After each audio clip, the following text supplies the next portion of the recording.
in your own case, there is no way there will be transparency, and a lot of people will have doubts.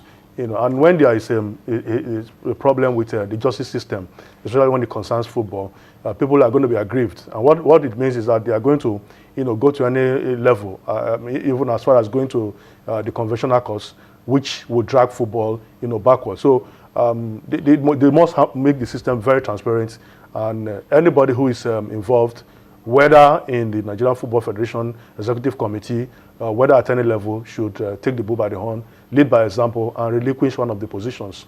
When they do that, then other people, other stakeholders will do the same. If you give a rule and you are not following that rule, then the other people will say, okay, you laid out. You can't follow your own rules. Then we cannot also abide by that rules. Yeah, and there will always be spurious allegations, even when those things are unfounded and not true. Once people see, people who are like judges in their own cases, who occupy positions that will lead to conflict of interest, even when those people may not have done anything to favor clubs that they have an interest in or whatsoever. Those things, and when you start having those things, whether they are true or not, the integrity of the game is called to question, and that's why we must go all the way. A lot of people, this will affect a lot of people, and those key officials or people that are in this bracket should not wait till people start saying, oh, this person, because of this person should not be in this position again. That person, they should not wait for all of that. Once you know all of this, it rubs off you. Do the honorable thing, like which you have said, step aside, so that sanity will prevail.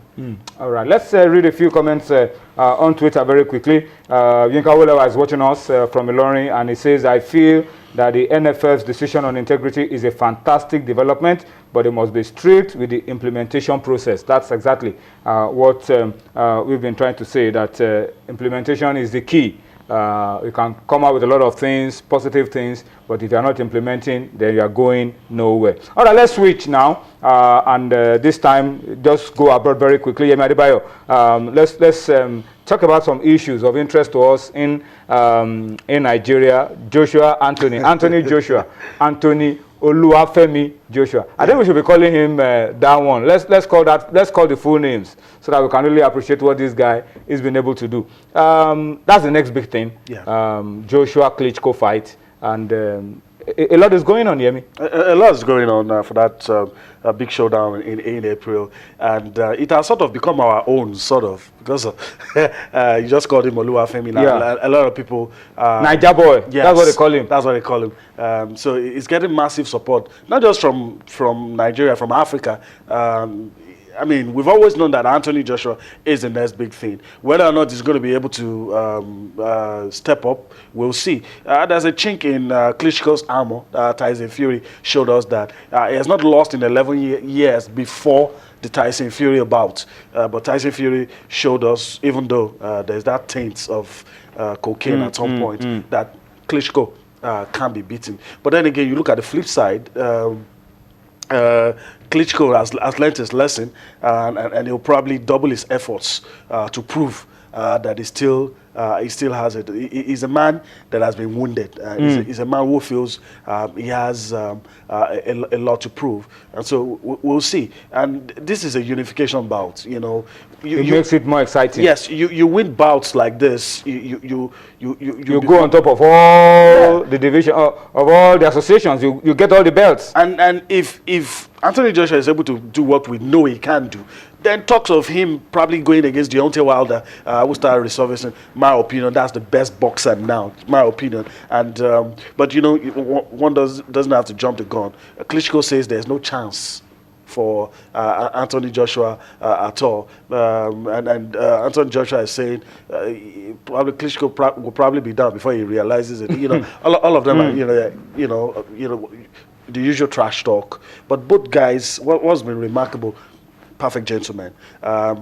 Both guys had a relationship before, it turned out that they were going to professional relationship, and so there's not been any negative vibe. All those trash talk you see when Tyson Fury or Derek Chisora is about to fight somebody, all this kind of stuff, you're not seeing it. So we will wait for April, and that's the biggest thing. All right, we'll listen to Anthony Joshua and Klitschko during the break, and then we'll be back. There's still plenty more on Sports Tonight. Join us again. the questions are, as you said, is it too soon?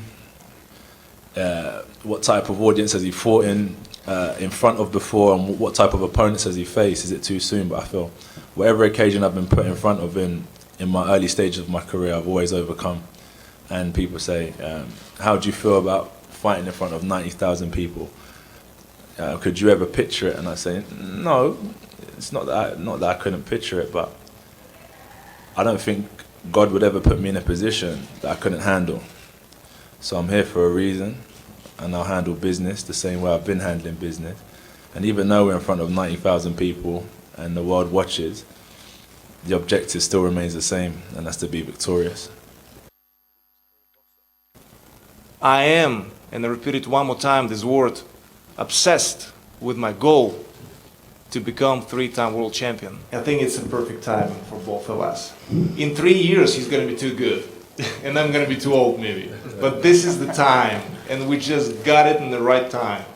And it's definitely a signature fight for boxing, period, because I love that we're sitting here and we can have a healthy and normal conversation with each other.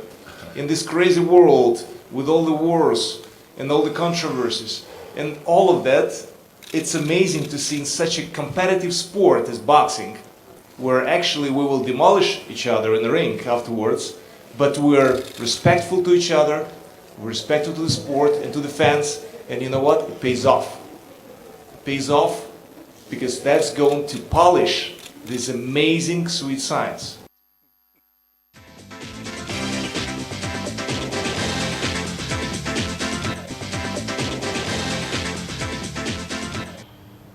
All right, thank you for staying with us and still sports tonight. This is the home stretch. We're just about 2 minutes to the end of the show.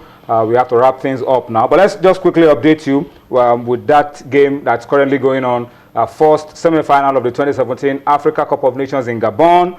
Burkina Faso 1, Egypt 1. And the game is now in added time. 90 plus 2 minutes already played. It looks like we may have to go into extra time.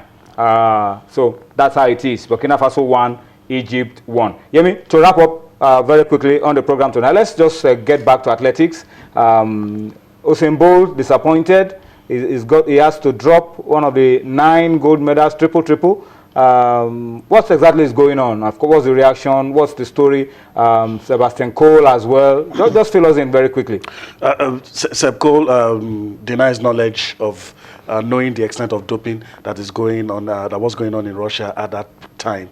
But facts have emerged that he got an email that, there were details of what was going on in Russia, and he claims not to have seen, not to have known much. The British Parliament is looking at that, and Usain Bolt says life continues. Jamaica will appeal that, but we don't know whether we'll still be saying that he did a triple anymore. Now that one of the medals will be taken triple minus 1.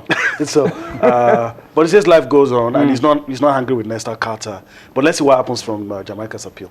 All right, that's how we have to wrap it up. As well on Sports Tonight. Oye, thank you so much for your time. Meanwhile, it's full time. It's 1-1 at full time. So definitely we're going into extra time in the first semi-final of the 2017 Africa Cup of Nations. Burkina Faso 1, Egypt 1, now into extra time. That's our show. We'll see you again tomorrow with a bigger and a better show. Thank you for watching. We'll see you. Bye-bye now.